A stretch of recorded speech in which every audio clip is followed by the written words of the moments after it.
Il a décollé comme un oiseau de métal et s'est volatilisé comme un mirage. Le 8 mars 2014, le vol Malaysia Airlines MH370 quitte Kuala Lumpur. 227 passagers, 12 membres d'équipage, un simple vol vers Pékin. Rien d'inhabituel. Et pourtant, ce sera le vol le plus mystérieux de l'histoire moderne. À 1h19 du matin, la voix du copilote résonne dans le cockpit. « Bonne nuit Malaysia 370 ». Ce seront les dernières paroles jamais entendues de l'appareil. Quelques secondes plus tard, le signal radar disparaît. Les systèmes de communication sont coupés, un par un, comme si quelqu'un les avait volontairement désactivés. Les contrôleurs paniquent. Aucun SOS, aucun appel. Le Boeing 777 s'efface des écrans.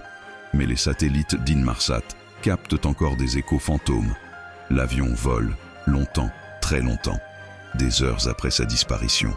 Il aurait viré à gauche, traversé la péninsule malaise, puis filé vers le sud, au-dessus de l'océan Indien. Des navires, des sous-marins, des avions, des milliards dépensés, aucune épave retrouvée.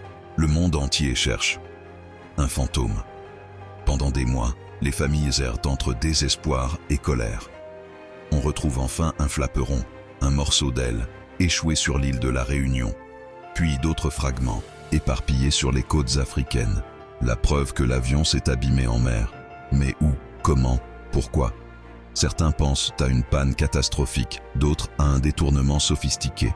Et puis il y a cette hypothèse glaçante, celle d'un acte volontaire du commandant Zahari Ahmad Shah. Selon les analyses satellites, l'appareil aurait suivi une trajectoire presque parfaite, comme dessinée par une main calme et déterminée. Un vol qui dure plus de 6 heures, jusqu'à ce que le carburant s'épuise et que l'avion plonge lentement vers les abysses.